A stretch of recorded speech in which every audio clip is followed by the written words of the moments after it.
topics and opinions expressed in the following show are solely those of the host and their guests and not those of W4CY Radio, its employees, or affiliates.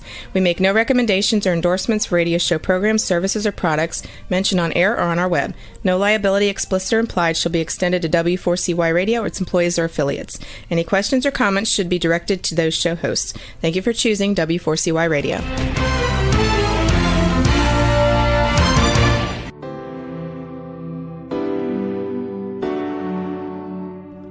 Welcome to the Legacy Leavers series on Success Secrets Exposed. Tune in live every Tuesday at 7 p.m. Eastern Time or Wednesday mornings in Australia on W4CY Radio and Talk4 TV. The series showcases experts, changemakers, and disruptors leaving a lasting legacy with those sharing their wisdom with the world.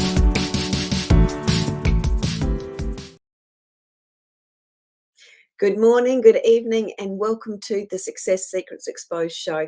Today on our Legacy Leavers series, we're going to be talking with the Brand Navigator, Lauren Clement. Lauren is an international award-winning personal brand specialist and the managing director of the Audacious agency. She has over 30 years of experience in brand management. She's also a 5-time best-selling author, and she's known as the Brand Navigator. And she helps entrepreneurs and leaders build outstanding profiles to become well-known, well-paid, and in demand. And she empowers change makers to leverage their expertise and gain recognition through personal branding and awards. So please help me welcome to the show, Lauren. Thank you so much, Sally. It's so awesome to be here. Thank you. I'm super excited to be sharing your wisdom with our audience and the expertise that you bring to winning awards and really standing out as that go-to person. So thank you very much for joining us today. Can I ask you, and we'll kick off with, the little bit about the backstory. How did you get to become known as the Brand Navigator? That's a really great question, Sally. So I grew up in New Zealand, hence the weird accent that people can hear. And I lived in the bush in New Zealand. My dad ran a YMCA camp. And so we were out in the middle of nowhere, and every week of the school holidays, 300 and something children would arrive on buses, and they'd land in our beautiful part of paradise and enjoy a week of camp, and then they'd go home again, and another busloads of kids would arrive the next weekend. So we went from having really hectic, crazy times when camps were on, and I hardly got to see my mum and dad because they were working and running the camp, to weeks where we were just us, this little family of 5 in a log cabin at the camp with the bush right there on our doorstep. And we spent a lot of time chasing pigs and swimming in the creek and building huts and all sorts of things in the bush. And I learnt to be a Girl Guide when I was there, which I think in the States are Girl Scouts. So we did jamborees, we did camping, we did cookouts, but we also did a lot of orienteering. And that's the whole thing with the map and compass, which I loved that part, right? I loved the map and compass part where you sort of align everything together and you know where you're going and you go to the next point and you navigate your way around this course. I hated the running part, Sally. Never into running at all, but I love the map and compass bit. And I guess my backstory is that I don't like doing difficult things, right? I don't do difficult at all. And so I want to make it really easy for people to understand the difference between branding and positioning yourself as the go-to leader and expert in your space, and marketing and promoting yourself. And the difference really is that map and compass. So your compass is your brand. That's your personal brand. That's what you want to be known for. It's the recognition that you want from awards. It's deciding what's your unique profile position in the world. That's your compass, and that keeps you on true north. And it's really important to have that because if you don't, you get very easily distracted. Bright, shiny objectitis, it's all these, I should be doing this or I should be doing that. So yeah, it keeps you on track. And your marketing and your promotion and knowing where your audience is and which channels to reach them and what time of day is best and so on, that's your marketing action plan. And on their own, none of them work, right? So if you're lost in the bush, and somebody says, oh, go southeast. It's like, well, where do I go? It just doesn't help you, does it? So a compass is useless on its own. And a map is also useless. If you're lost, you just don't know where you are on the map. So where would you start? But if you put the two of them together, if you put your brand and your marketing together and you align them, it's very easy to figure out where to put your attention, where to invest your time and your effort and your budget to make sure you're making progress and getting out there and getting seen and noticed. So the Brand Navigator came out of my background living in the bush. Yeah, fantastic. And such a great analogy. And it's so true. And what I loved out of that was the bit, they don't work unless they work together. And we don't realize that when we get into our own business and we go down the marketing avenue and we go down all of these different avenues, we don't realize how the interplay needs to be between all of them. Otherwise, you are almost rudderless or compassless. So that was, great way of explaining it. So as it's the Legacy Levers series that we're talking about, what's your ideal legacy that you're wanting to leave the world with? Oh, look, that's a great question. And it's a difficult question because everybody's legacy is different, isn't it? And It is. I think your legacy also changes as you age, because when you're younger, it's about, the mark you want to make on the earth and the career that you have and so on. And then when you become a parent, it's about your children and the legacy you have for them. And then as you're older, and it's funny, I'm just going through a time in life now where my father's at final stages of dementia and we're, really struggling with that. And thankfully, my beautiful sisters are caring for him in New Zealand so well.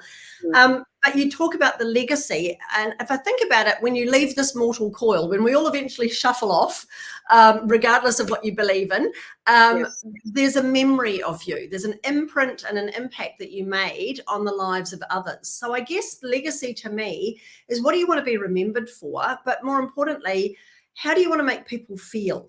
And not waiting until it's too late, doing it now and figuring that out as a leader or a change maker or a speaker or an author. What is the feeling, the emotion that you want people to have when they remember you? What are the joyful moments or the sad moments or the engaging moments? How do you want your brand, your personal brand, to weave its way into their lives in such a way that they not only remember you, but they remember you with an emotion? Yes. Because we know that emotion really ties to the brain and the memory and everything else. Yeah, very much so. And that's just given me goosebumps listening to it, because I know the difference with what we do, the emotive content versus content that falls flat. It needs to have that emotional engagement.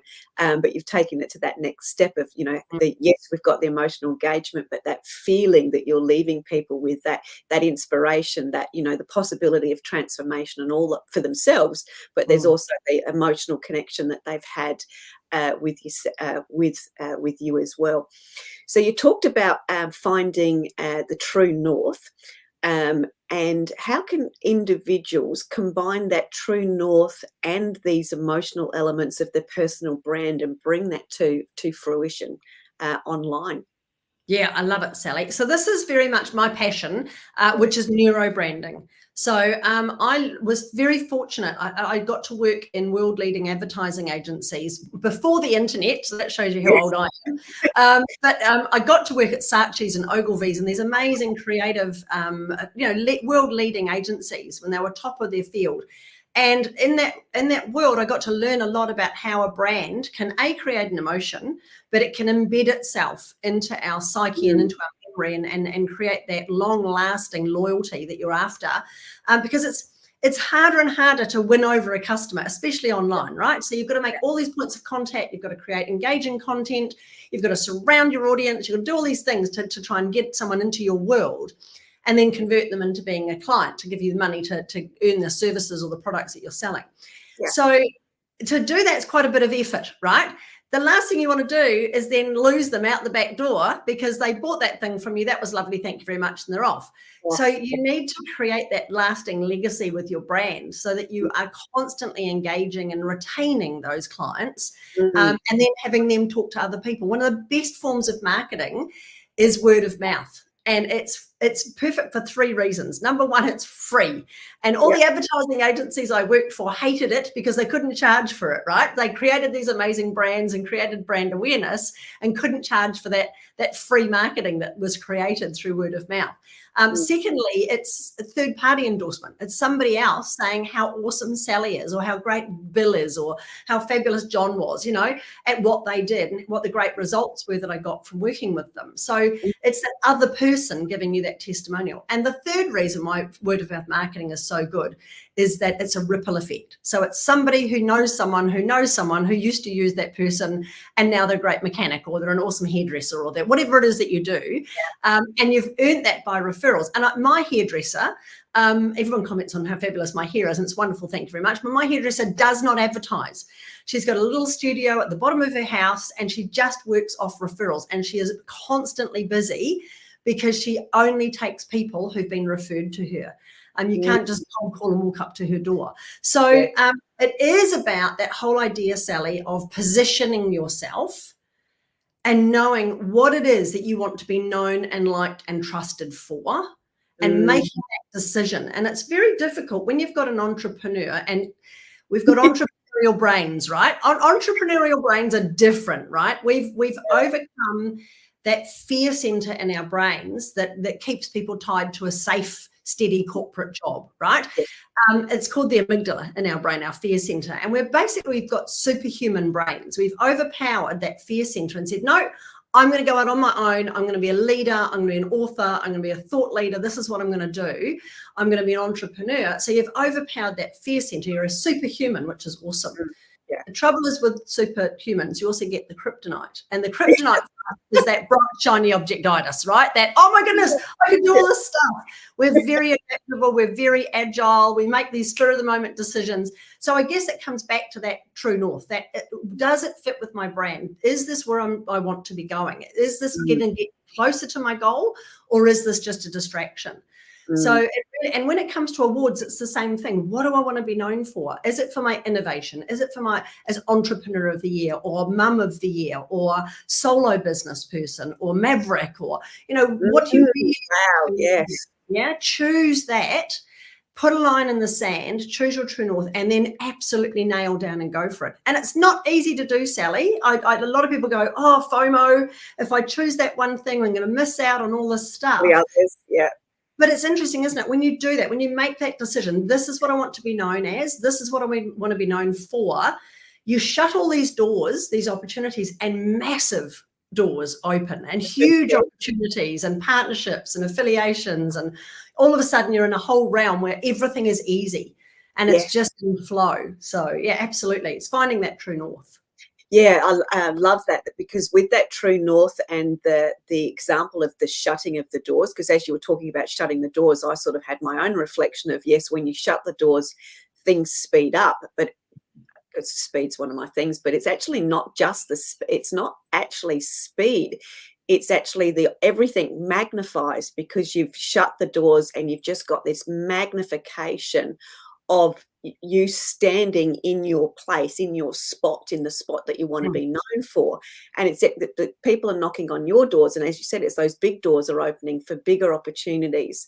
And when you have that stance of that true north, it's very easy for partners to recognize you. And every entrepreneur wants joint venture partners and partnerships, but they're too all over the place. And I remember this from my own experience. You've got all these things happening, so you have the conversation, but nothing lands, because you don't have that pillar piece that cements it all together and then amplifies it.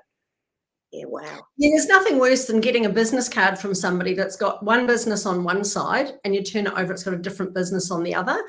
And it's like they're hedging their bets. And, just it erodes trust so fast. I know when I do keynote speaking at conferences, I've actually got a business card that came through my letterbox from a cheap man in Ute, which is like a guy with a pickup truck. And it's got all the things he does, from he does Elvis tribute, he does lawn mowing, he'll take your pet sitting, he'll take your kids to the dentist, he'll do lawn mowing. It's just this whole long list of all this stuff that he does, with his telephone number and the fact that he's open 24 hours, 7 days a week, right? It's an actual business card that I received. he's always going to be cheap, and he's always going to be at the beck and call of anybody. Whereas if he just chose, I don't know, what if he chose to mow lawns dressed as Elvis? I don't know. He would get in the media for that, right? He'd get interviewed, people would know about him. He could grow his business. He could have Marilyn Monroe doing your house cleaning for you and James Dean doing your cars for you. Do you know what I mean? He could do all sorts of stuff to be known, but instead it's like, I just want to help everyone. There's a saying in New Zealand, you can't help every Mary in the dairy. And that's that you can't. It's exhausting.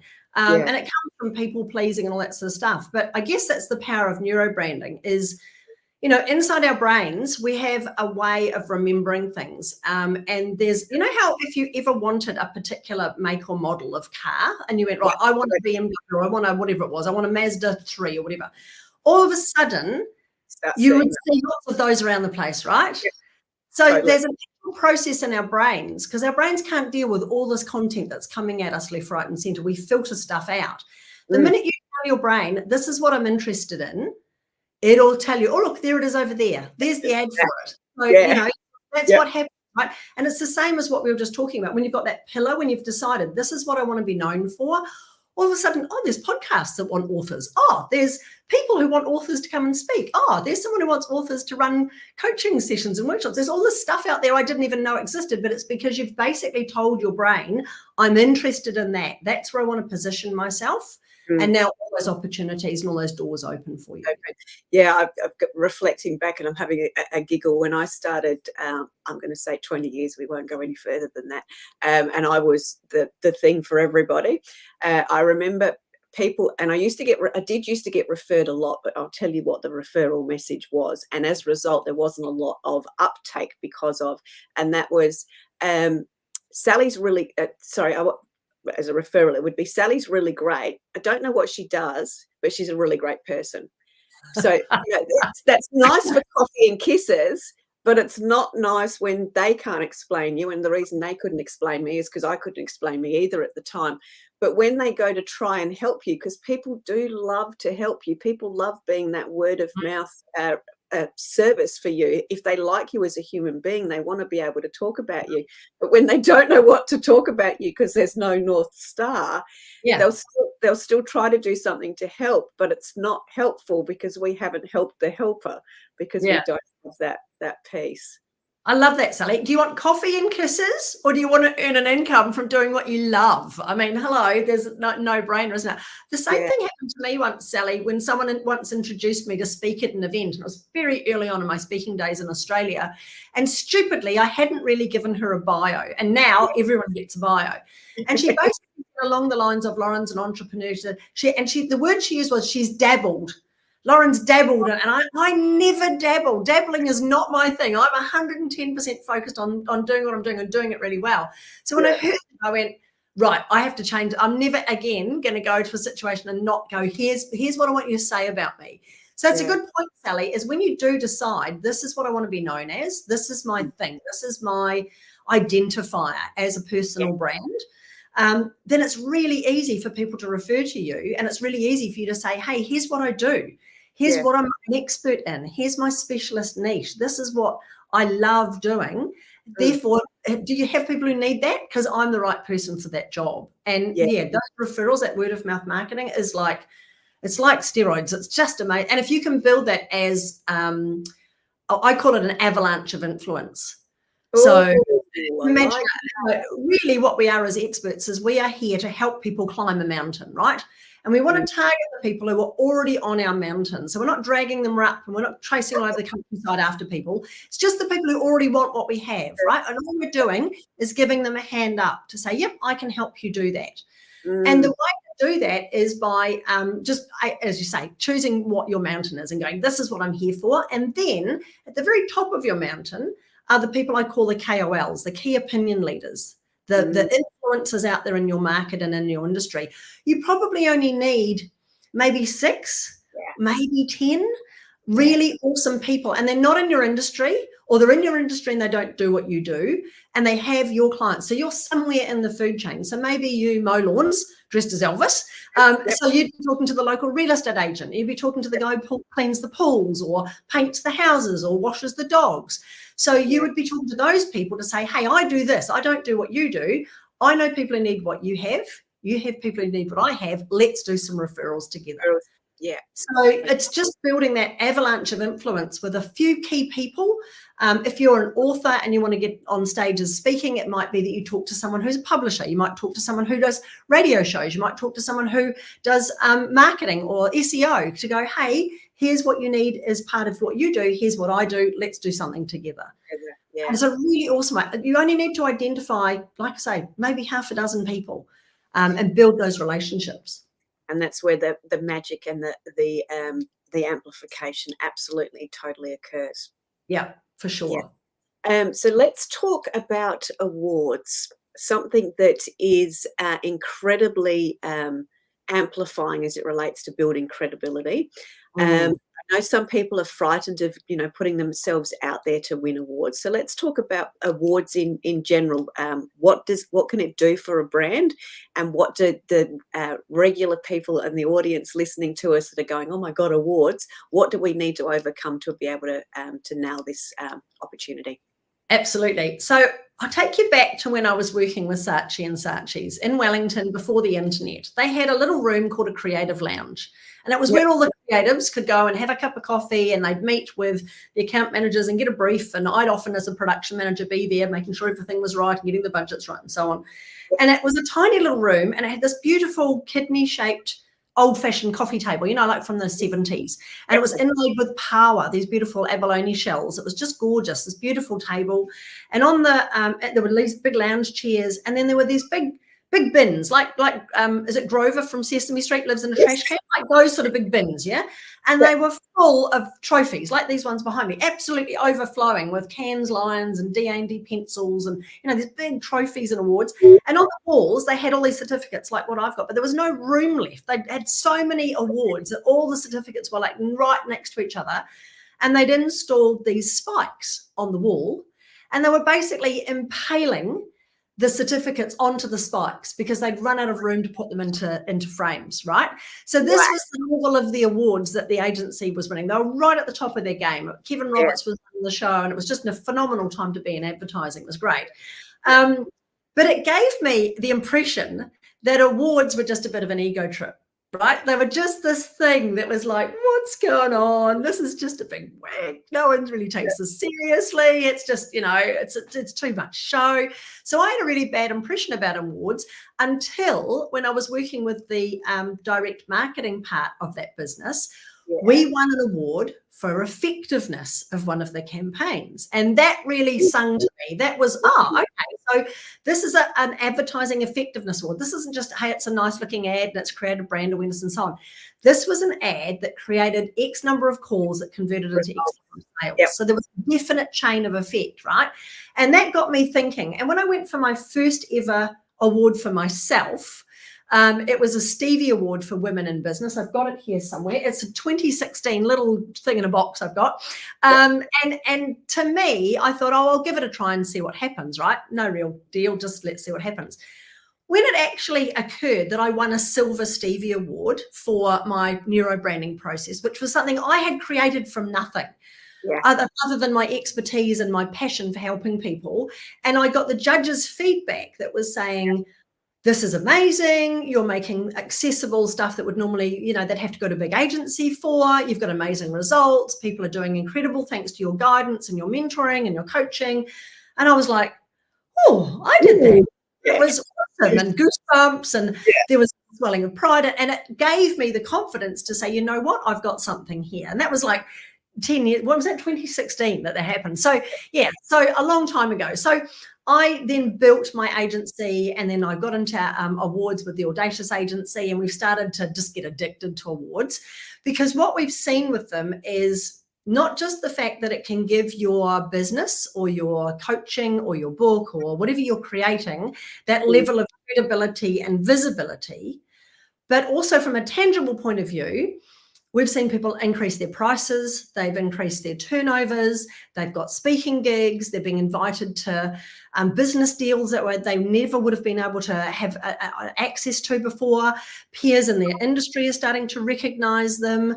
One woman that we worked with had a mission to help 1,000,001 people. She's now up that. That's now 1,000,000,001 people. Wow. So the whole confidence level and the impact and the personal development that we see, the personal growth. Yes. Awards are very tangible, Sally.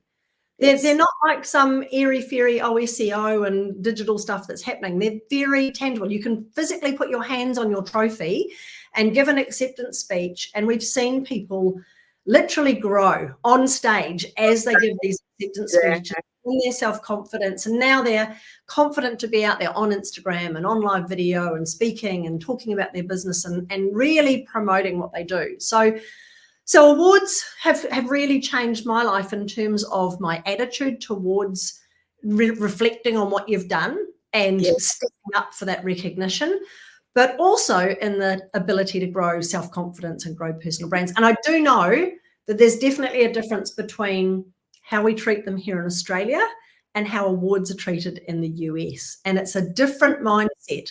We have imposter syndrome here in Australia and New Zealand. I believe in Europe a little bit as well. It comes from that class, don't step outside your class and all that sort of stuff. It comes from that system, I think. But when I last visited New York for the International Awards for Women in Business, the Stevie Awards, we arrived on a weekend. It was the Sunday of the New York Marathon. Mm-hmm. And we had to train into the city because all the roads were busy and all the rest of it. And when we got into the city, we dumped our bags in the hotel and off we went to get something to eat. And everyone was wearing these medals around their necks in the streets. And this is November, so they've got jackets and things on. So this is on the outside of their jackets. Now, this is in the afternoon and evening after the marathon. People still had these on. 3 days later, people were still walking through the streets of New York with their medals around their necks. Now, in Australia, when people run a marathon, and I've seen it, my husband's run marathons, I've seen him do it.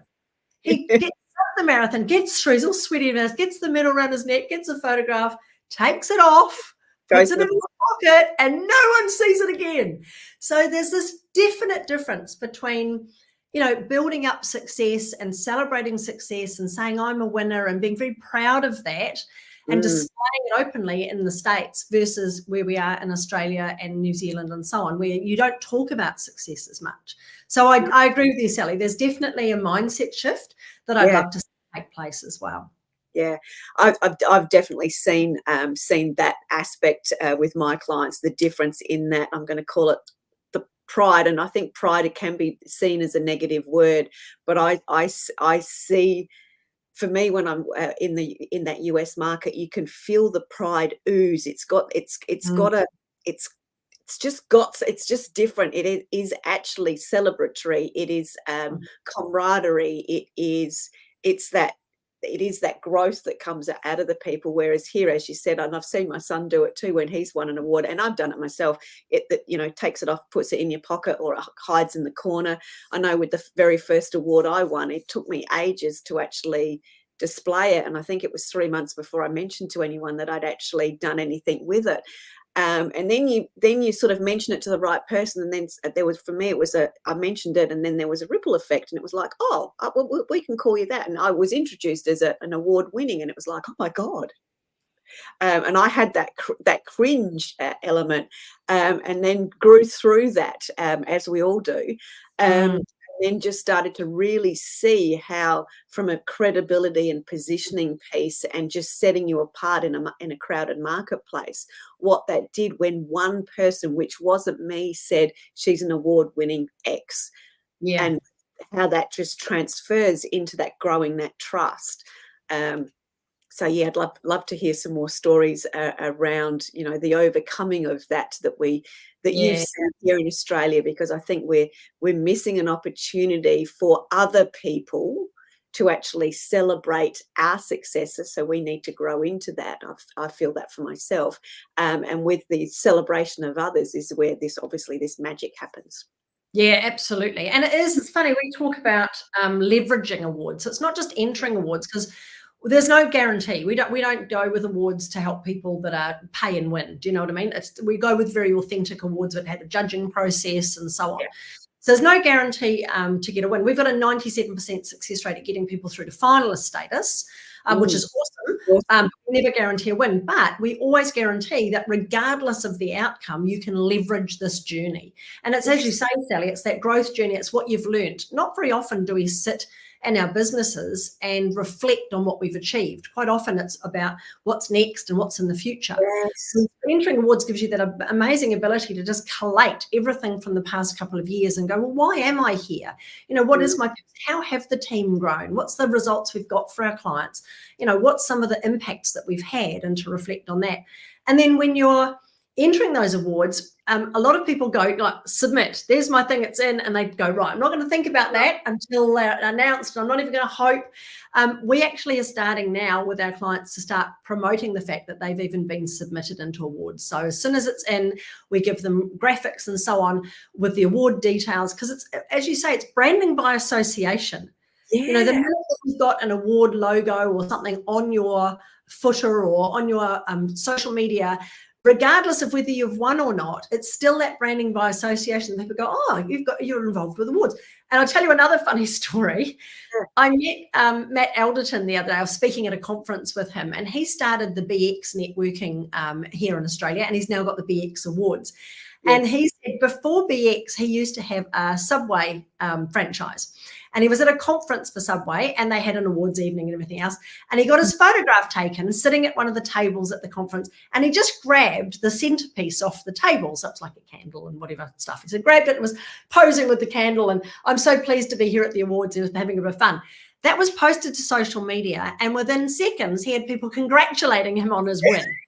Yes. And it's the centerpiece from the table, you know. So, but that's the thing. It's the idea that you are surrounding yourself with successful people.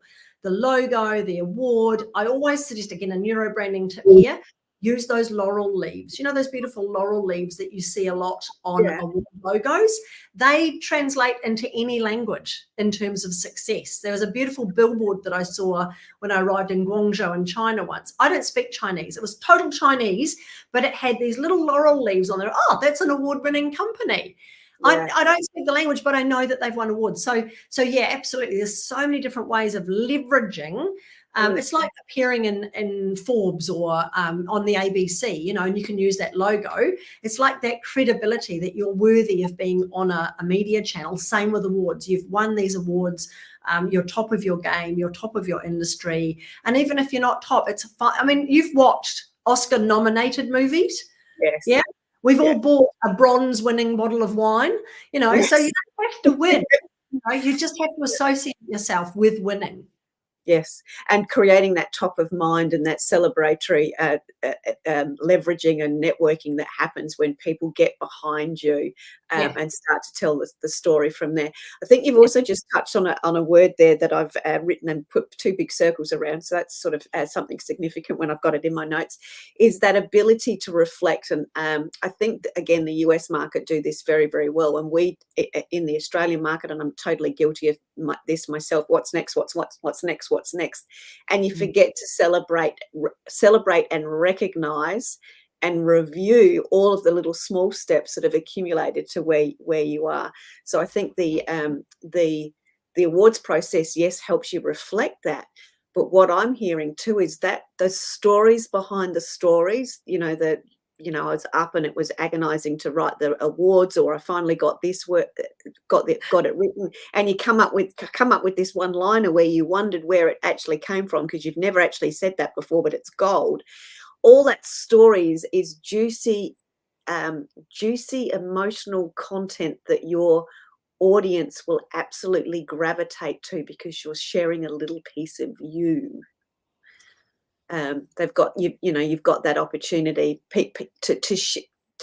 providing you're willing to share it. Of course, you've got that opportunity to share more of that backstory of the journey that you've actually been on, not just the thing that you're doing. Yeah, absolutely. And it is about sharing the journey. as well, and talking about where you've come from, talking about your team, your own personal growth, the growth of your clients. I mean, that's the nicest thing about sharing your awards journey with people. You are exposing yourself to the world a little bit, and I think that's where the fear comes from, that you might go, no, you know, you're just upping yourself and so on. But I think the importance, as you say, Sally, is of reflecting on, this is where we started and this is where we are now. Look, it hasn't been easy. It's been, no one expects business to be like that. You know, it's not all unicorns and rainbows, at least all the judges, you know. But, and this is another tip as well, is when you're writing your award entries, include the challenges. It's not just, I did this and I did this and I did this. The judges want to know, how resilient are you? How did you adapt? How did you change? What impact did you make by changing that in your business, you know? And it might not be that you've got fabulous financials, and not every award needs those, but they do need some metrics. They do need to know, look, this is what happened in our business and we had to regroup, we restructured, and this is what we're doing going forwards. You know, don't let failure hold you back from entering awards. It's more important that you choose the right award and the best category, and then you tell your story and you back it up with some really meaningful metrics. That means the judges go, you know what, these guys are worthy. They're worthy of putting through. Yeah, and I thank you for sharing that, because that's just given me a light bulb moment. I hope that's given the audience a light bulb moment, that it's the journey that is of interest to the judges, and it comes back to that the North Star. So let's unpack some of that.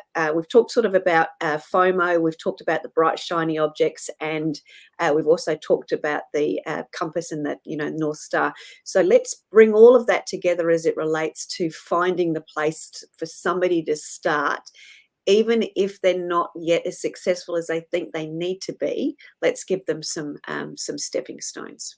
I love that, because so often I find people contact us and go, oh, I really like the idea of entering awards, but I don't think I've done enough. And some of the stories, and oh, tell me a bit about what you've done.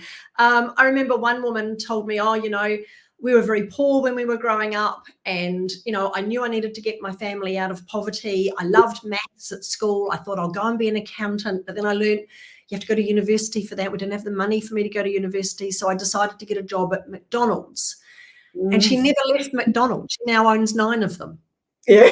Oh, goosebumps. Hasn't done enough, right? And it's like, what are you talking about? That's an amazing story.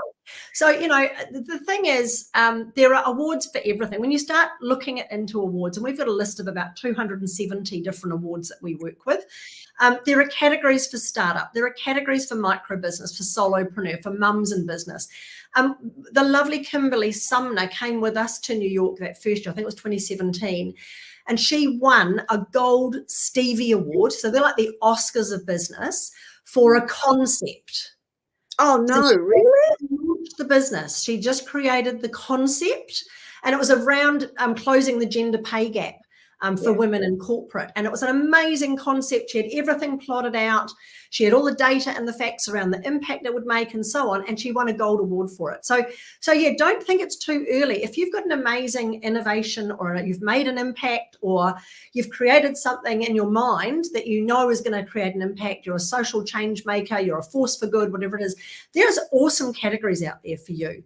There's categories for coaches, there's categories for finance, there's categories for every industry, there's categories for speakers, there's categories for authors. There's just, you can go and find, and the easiest way to do it is just to type into Google awards and then your industry, or what it is you want to be known for, or whatever. But yeah, it is about deciding right from the start, Sally, what award is going to make the most sense to you as who you are and the brand that you're building. But then also which category or which award is also going to make the most sense for your audience. So for me, winning Entrepreneur of the Year was a big one for me, because that just means other entrepreneurs go, well, if you've won Entrepreneur of the Year, I want to learn from you. Speaker of the Year award was a big one for me. I've done lots of bodybuilding awards because that was something I'm really interested in. So do you know what I mean? It's just find the thing that you really want to be known for that makes the most sense to your audience. And you know you can leverage it and get it to leverage your profile up above your competition. And this is especially important for speakers and coaches and authors, because if there's ever a comparison, like maybe a publisher's going, I've got all these manuscripts, which one am I going to publish? Or a committee is deciding on a keynote speaker for that conference, right? Yeah. The speaker with all the awards and the books and the right marketing, they're going to get the gig every time, right? Because there's that level of trust that if I put you on my stage or I have your book and I publish that, you're actually going to have good content because you've got awards for what you do. So it is about deciding what you want to level up in and going, that's where I want to be. That's the target I've got. And you might not win, and that's okay. You can still leverage the fact that you were a finalist or a nominee or whatever in that category.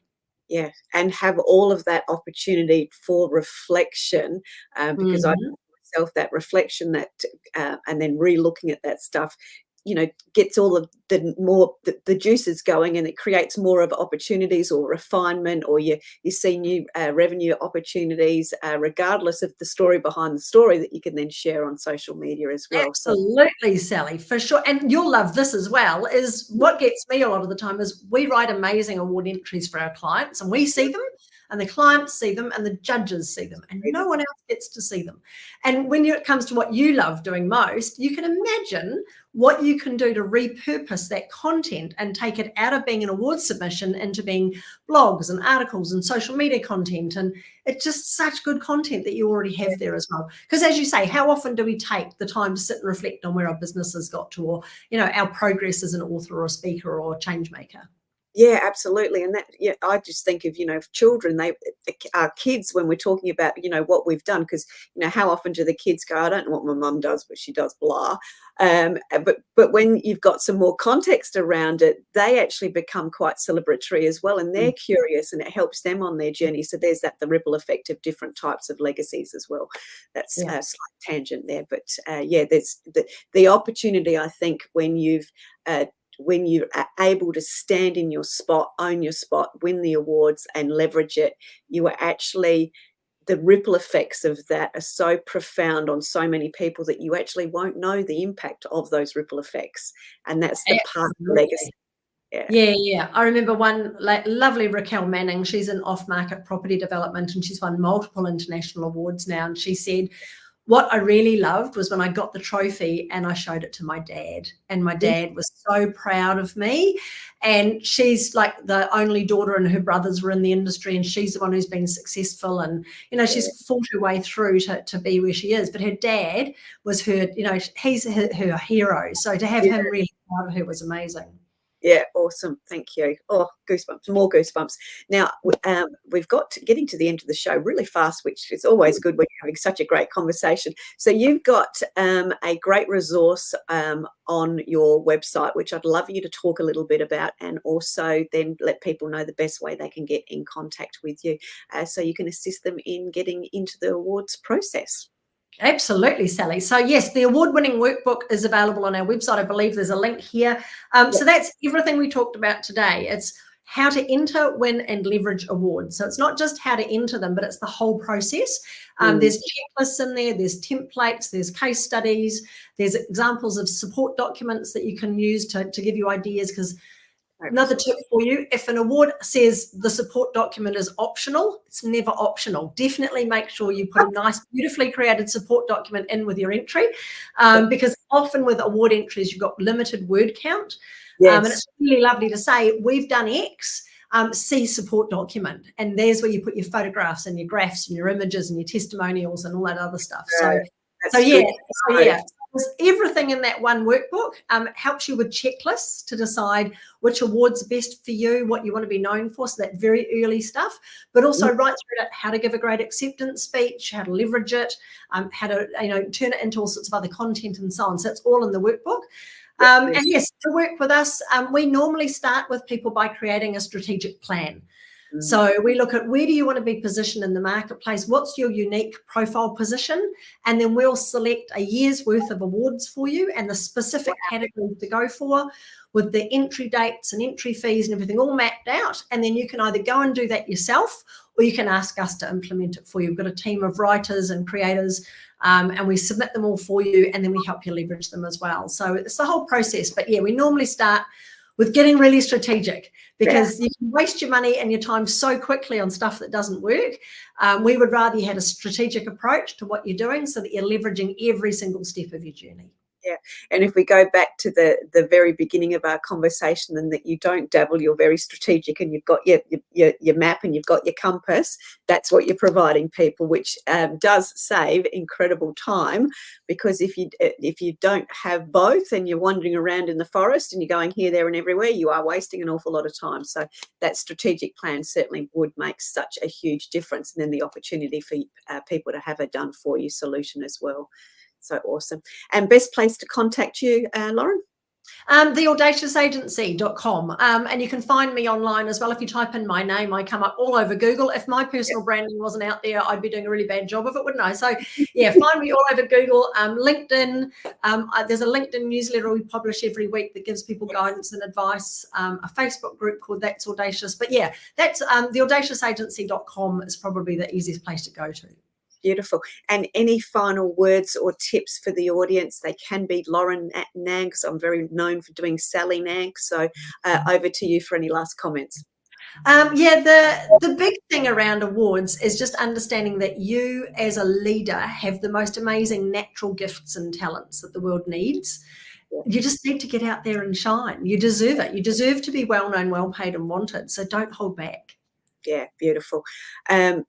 Can you just repeat that well paid, say that same sentence again, please, just to finish off on?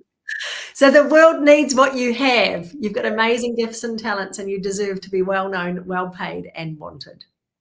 There you go, everyone. You've absolutely heard some fabulous tips today from Lauren. You do deserve all that is awaiting for you. If you want a game plan to execute and implement all of that, then do certainly reach out to Lauren and find all of the opportunities that are available to you in your niche and in your industry. I certainly didn't realise there was as many awards as what there are, and knowing how to navigate them and use them strategically to grow your profile is key. So thank you very, very much. Certainly learnt a lot. I think it also plays into that consistency piece too as we wind up, because I remember you talking when we've spoken, just to finish off on that building a brand is similar to going to the gym, which is that consistency piece. So if you want to just flesh that out a little bit, and we'll just close it off there. Yeah, absolutely. So when you go to the gym, you pay a gym membership, but if you don't turn up and you don't actually do the reps, you're not going to see any results, right? So it's the same when you've paid a lot of money and invest a lot of time into building your brand or your business. If you don't then get out and market and promote it, no one's ever going to see it. You're not going to get the results. And the big thing is a lot of people sort of think, oh, that's up to somebody else. I'll get a social media person to do that, or I'll get, a publicity company to do that. It does come down to the business owner. You need to take control over where you want to see your business grow. And it's really important that you just take a step every day. And it could be as small as just writing a LinkedIn article, or putting a post on something, or commenting on someone's post, or going on LinkedIn and finding someone to partner with, following someone important. So just one little step a day, like going to the gym, or having a walk every day. One little thing to promote and market your business, sharing an insight, sharing an award win, sharing a bit of content, jumping on a show like this, one little thing a day, and you'll see amazing change quite quickly. And I think too, just adding to that one thing a day is super easy and super simple when you have a solid North Star. When you don't have that solid North Star, it's like, well, what am I going to do? You've got too many choices, but narrowing it down is that shutting of the door, so to speak, to create that speed and that amplification. So, yeah, well said. Thank you very much. So that was the last little piece on consistency. That's one of my favourite words and my favourite Sally Nags. And you've now heard it from Lauren, an expert in award winning. So it is, business is all about consistency. It's all about how we show up.